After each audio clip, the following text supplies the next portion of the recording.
Proceed for the chapter 2. The next is the RRL. The meaning of the RRL: review or related literature and studies. And before I proceed for the RRL, and I research for the 10 for social support and the 10 for self-efficacy. And start with the social support of family members.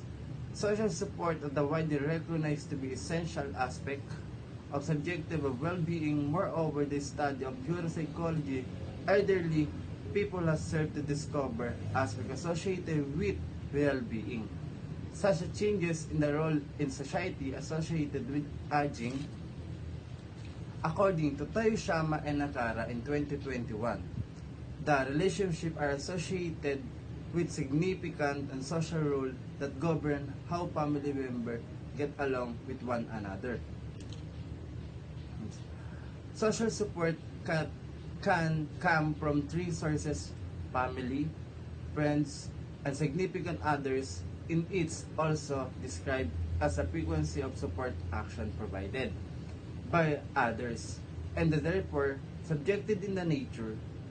The four type of support that can be given are emotionally, instrumentally, and evaluative and informative. The next, the self-esteem in the young adults. The self-esteem is significant factors in the learning outcomes and considered as psychological construct that evaluate on individual attitude and perception of the self-worth. According to Shah in 2017, there has been substantial association within the development of the young people. Self-esteem and the parents-child relationship style, and the researcher gathered that evaluated to depressed symptoms and low self-esteem. In the relationship study in New Yenye in 2019, researcher had discovered that the relationship between the self-esteem, the teenager, and potential risk and prosecution in terms of their health and well-being. The study all found in association. Lower self-esteem, increase in anxiety, depression, and suicidal identification. The goal of this study was investigate how social support from friends, family, and someone special can impact physical and psychological well-being.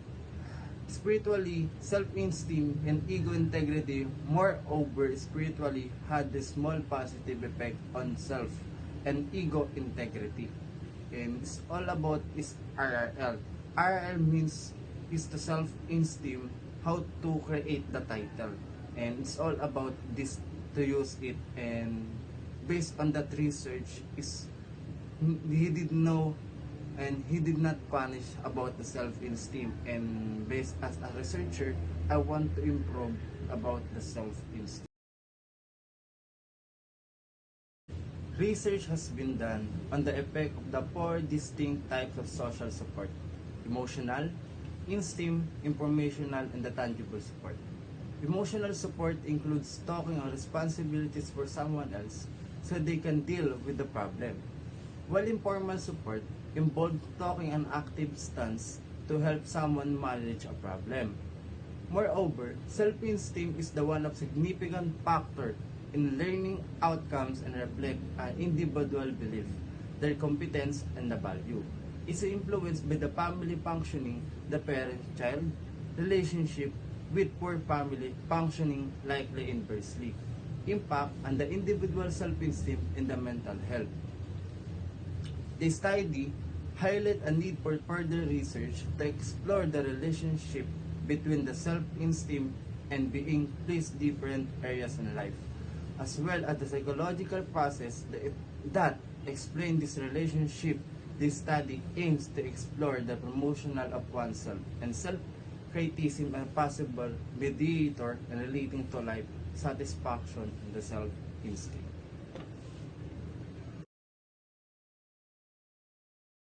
Now I am going to discuss the theoretical framework of this research.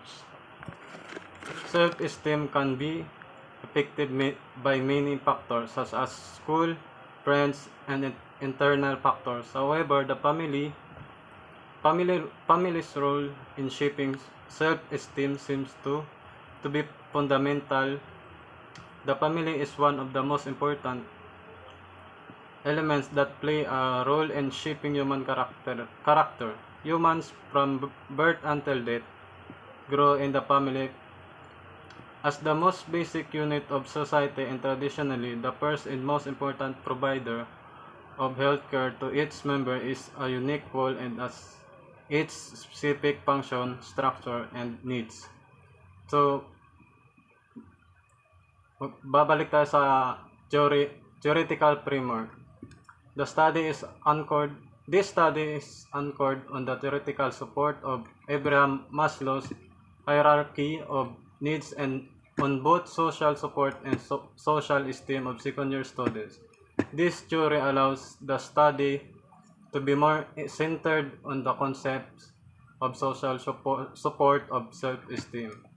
Maslow's of needs can be useful basis for the study, especially in studying the human motivation of behavioral, specifically self-esteem and social support. Moreover, as per Maslow's hierarchy of needs, the individual level of motivation can possible drop when the unnecessary needs meet. However, motivation will improve when they achieve growth needs. The satisfying of varied deficiency in growth needs influences human behavior, since individuals will act accordingly if they have wants that are not being met. Abraham Maslow established a theory centered on a hierarchy of human needs. Maslow's hierarchy is frequently presented as pyramid, much as in food pyramids, where more vital categories of foods are the bottom of the pyramids, and fewer or unneeded groups are farther to the top. There are actually 5 needs in the pyramid of Maslow's hierarchy, and the needs increase from the most essential human needs to higher level demand. Maslow's referred to the 5 levels of need: psychological safety, love or belonging, esteem, and self-actualization. Maslow classified the needs into 2 groups: psychological safety, love or belonging, and esteem are all deficiency needs. Individuals must satisfy all of their deficiency needs before they can achieve self-actualization. Self-actualization is growing need, and Maslow claimed that satisfying this is the ultimate objective of the hierarchy of requirements. Deficiency needs may include food, water, and shelter, while growth needs may include goal attainment and personal growth. In relation with this study, the study correlates, as Maslow discussed, that positive esteem relies on higher level demands like self-respect and competence. Higher level esteem requirements are based on self-praise or internal emotions of accomplishment, whereas lower level demands are focused on praise from others or external sensation of accomplishment, representing the human desire to be valued and evaluated by others, or the desire to be supported by their family, loved ones, allowing oneself to be regarded and aspect by her own selves. And the next is the conceptual framework input. Our variables: family members, social support, and self-esteem of young adults. Sa process naman po is kung paano namin i-gathered yung data. Gathering data using a survey questionnaire and non-experimental research design. Next, using the Pearson are formula to find the linear relationship of the adolescent self-esteem, testing the significant. Our output, the relationship between social support of family members and self-esteem of third-year students of Bachelor of Science in Criminology in Granby College of Science and Technology, academic year 2022-2023. That's all. Thank you.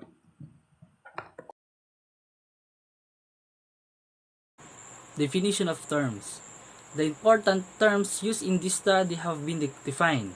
Social support, which is the encouraging actions of a surrounded environment of that individual.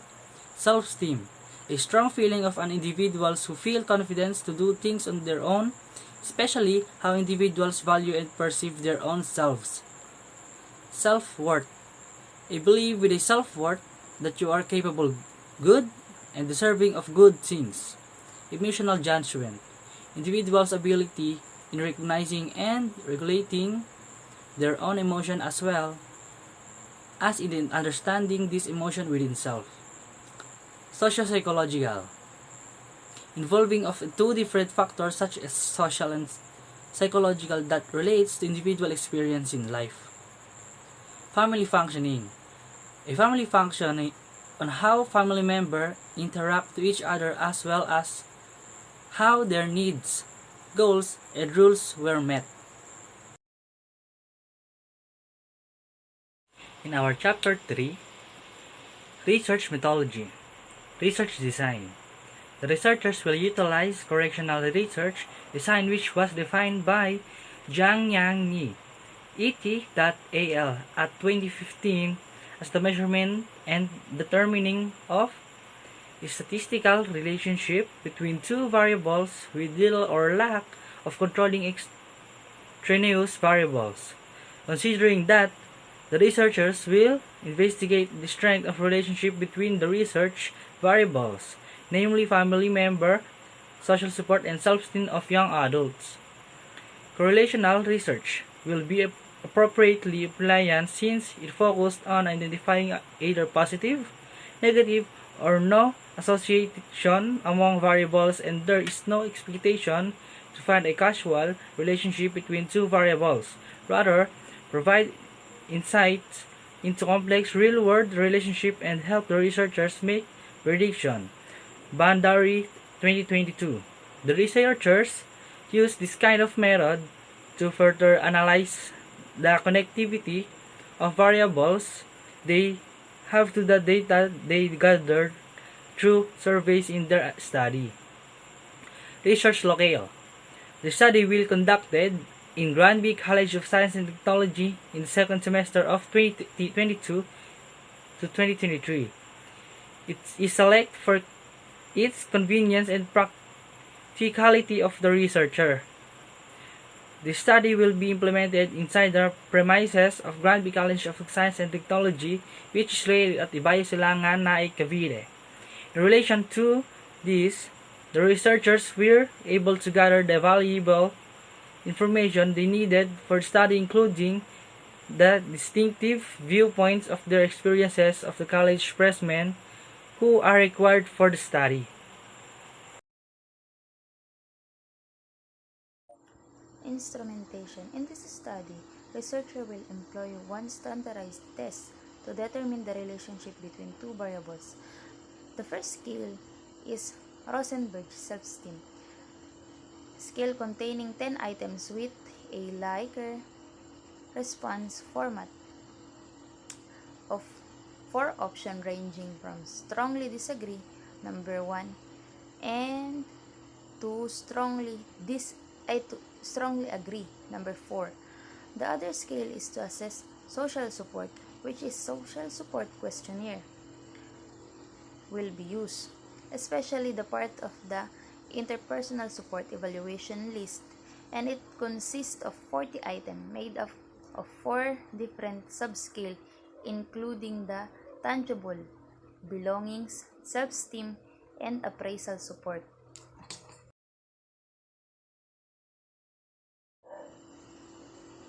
Data gathering procedure. Prior to the use of the enumerated instrument of this study, the researcher shall first obtain permission from the author of the instrument through sending them an email containing the purpose of using such instrument, which they authored in the study of the researchers. Afterwards, the researcher will proceed with the pilot testing procedure using the instrument of the study, namely the Rosenberg Self-Esteem Scale and the Social Support Questionnaire, in order to identify potential issue before full adoption. This shall also conduct in order to test if all of the content of each instrument is suitable enough to design the measure. In consideration of the current state of the COVID-19 pandemic, the researcher will conduct their data gathering procedure through an online platform. In this regard, the use of Google Form that will be shared through social media platforms such as Facebook will be utilized in order to gather permission of participation from the designated number of participants in this study. The respondents of this study will be gathered through the use of criteria for identifying the sample set by the researcher in accordance with the objective of the study. Once the sample is complete, the researcher will gather the names of the participants of the study for the purpose of sending them the link of the Google Meet or Zoom gathered with the different meeting schedule utilized for the data gathering procedure. Within the meeting set based on the availability of the participant of the study, the researchers will begin with a briefing session with the participant, which will enable them to explain the major concept of the study to its participant, including the preparation terms of the study. Entertain questions from the participant and provide participant with significant instruction regarding the data gathering procedure. After, the researcher will begin sending the link of the research instrument or scale will be answered by the participant of the study while maintaining their camera open. Once all the participants are done answering the scale provided by the researchers, the researcher will begin with the debriefing session in order to address the potential effect of the data gathering procedure of the study to its participant. After debriefing, the participant of the study will be permitted to leave the meeting, and the copy of their completed form will be delivered to them through their emails. Once all the participants of the study from the different schedule provided by the researcher are done with their designated meetings, the researcher will now proceed with their data analysis using the appropriate statistical procedure and statistical instrument.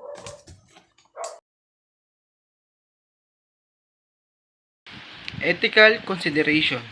Informed consent.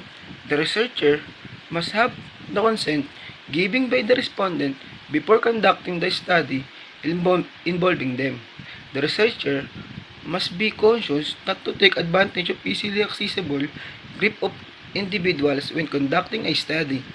Moreover, each respondent will be informed that they are entitled at all times to withdraw from the research study. Second one is invasion of privacy and confidentiality. Any business dealing with the respondent information must take privacy issues seriously. The researchers are based on observation which include the respondent personal information should be undertaken on the assumption that they are keeping a state of anonymity. In the course of the researcher study, the identification of the participants from whom data is acquired shall be kept strictly confidential apart from the researcher and staff that have access to gathered information.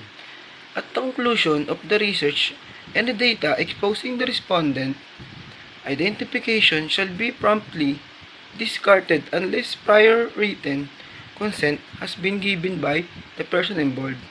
Hardly any data shall be included in the final report or in any other communication prepared throughout the study and reveals the identity of any partial funds. The last one is protection from harm. Researchers are intended to assume responsibility for protecting the participant from any damage that could affect them physically, discomfort emotionally, humiliation, and any circumstance that inconvenience the participant.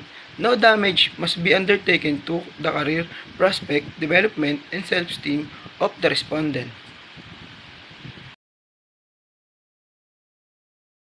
In our study, we individually evaluated Rosenberg's self-esteem scale and social support questionnaire to assess the degree of impact on how social support agreed to social esteem development of third-year BS psychology student. The data gathered in this quantitative study through the use of SSQ and RES are analyzed. We use the person correlation coefficient typically used to measure the relationship between two variables, between social support and young adult self-esteem.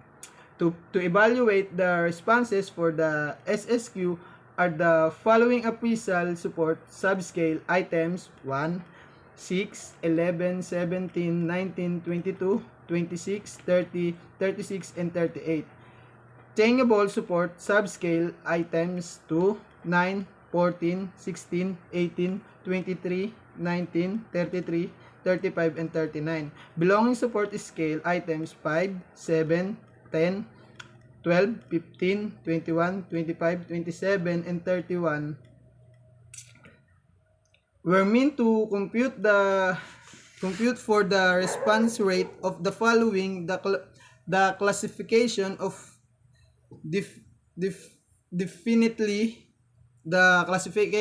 definitely true, probability true, definitely false, probably false. Furthermore, the responses for the self-esteem scale were calculated by adding the responses of follows: strongly agree, disagree, and strongly disagree. Thank you.